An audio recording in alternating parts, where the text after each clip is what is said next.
thrilled to be joined by the leaders of 9 of the world's largest pharmaceutical manufacturers, all very big names, celebrities in their own right, very, very powerful people, and they head some of the most admired companies anywhere in the world. It's a great group. To announce that they've agreed to offer many of their flagship drugs, really all of their flagship drugs, at heavily discounted, most favored nations prices. In other words, whatever the drug sells for over the world, in the world, whatever the lowest number is, if it's Germany, if it's in UK, anywhere, we will match that price. Right now, sometimes it's 10 times higher. We've been laughed at and scoffed at for years. For years. In fact, I was going to do it in my first term, but unfortunately, with the advent of COVID, as you would say, it was not, I don't think it was a very good time to be hitting up Spain, Italy, France, but now we're doing it. So the hardest thing to do was going to be to get a country to do it, because we would have a pill in New York that was for sale for $130, and you could buy it in Germany and France and Spain and someplace anyways. They set their own prices for $10.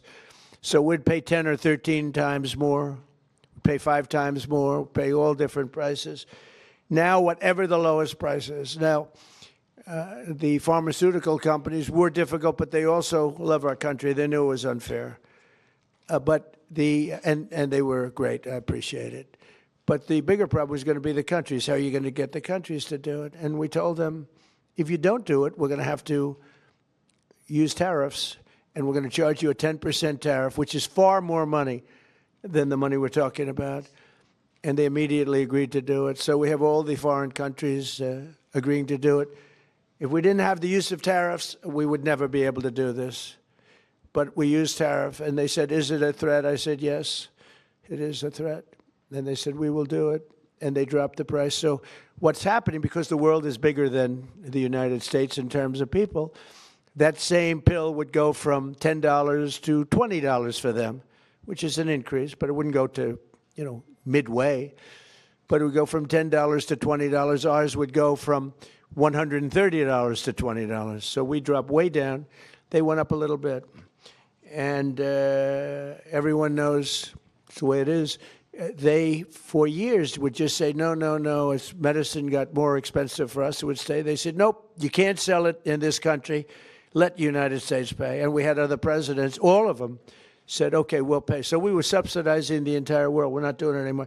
This is the biggest thing having to do with drugs in the history of the purchase of drugs. This is the biggest front page story that you'll ever see. This is a huge bearing, too, on the healthcare, because a big part of healthcare is drugs, pharmaceuticals. And this will have a tremendous impact on the reduction of healthcare.